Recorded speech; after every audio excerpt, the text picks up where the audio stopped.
Jessie the Rabbit.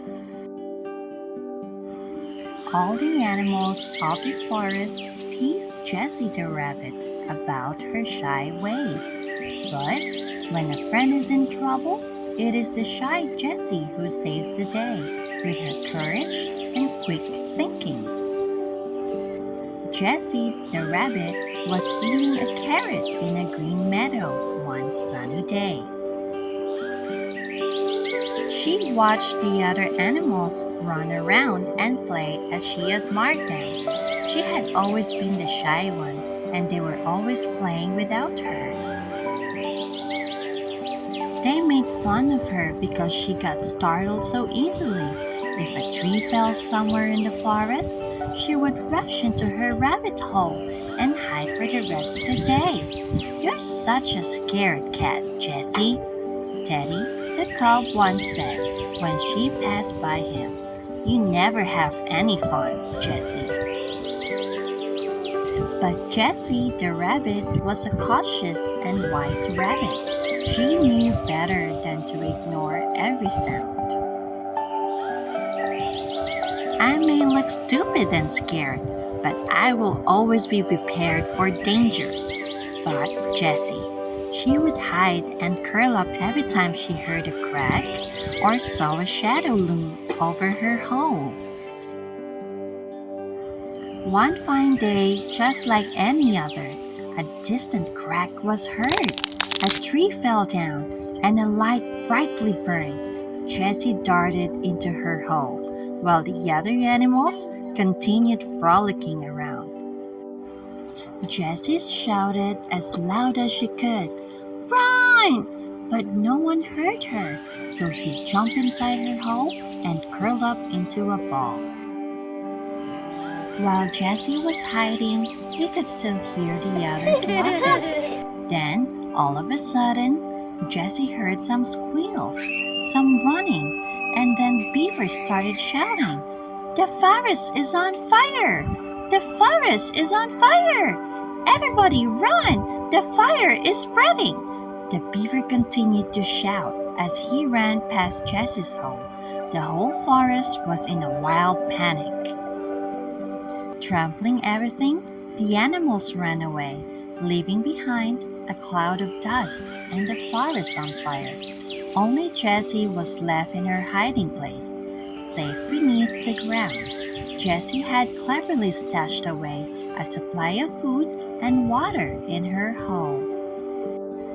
She knew that one day danger would come, and she wanted to be prepared.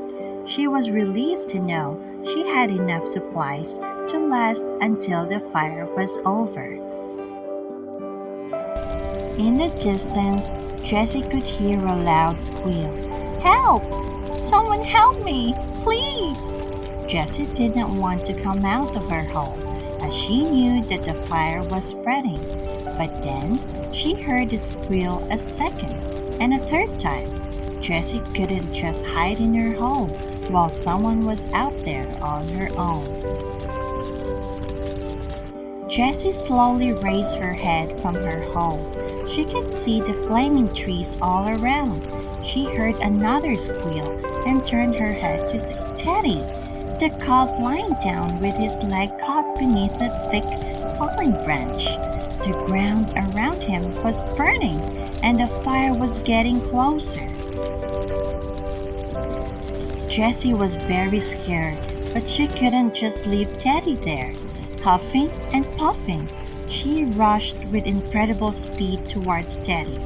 "Jessie, please, you need to find a way to get this thing off," said Teddy. Jessie started running around, looking for a way to help. Jessie saw that the other side of the branch had started to burn and was becoming thinner. Jessie had an idea, and she darted down into her hole. She grabbed some of the nut casings that she had stored the water in and ran back towards Teddy. She rushed towards the branch and poured the water on the branch. The branch was now thin and wobbly, but Teddy still could not get his foot free. So Jessie gathered all her strength and in a single dash smashed her body against it. A crack was heard, and the branch broke into half, freeing Teddy. He slowly got up and approached Jessie. Teddy was surprised at Jessie's heroism and even more surprised at how she had managed to free him. He saw Jessie lying down. Jessie was looking very tired, so he picked her up in his mouth and rushed away from the fire into the cool hills nearby. A few days later, all the animals had settled into a new place in the woods where the fire hadn't reached. Everyone was still playing, but something had changed. Teddy, the cub, was taking care of Jessie, the rabbit who was still recovering. No one laughed at Jessie anymore, for she had saved their friend, and they knew of her courage. From that day on, all of them followed in her footsteps and have been careful till this day. They now know that being careful does not mean that you are not brave.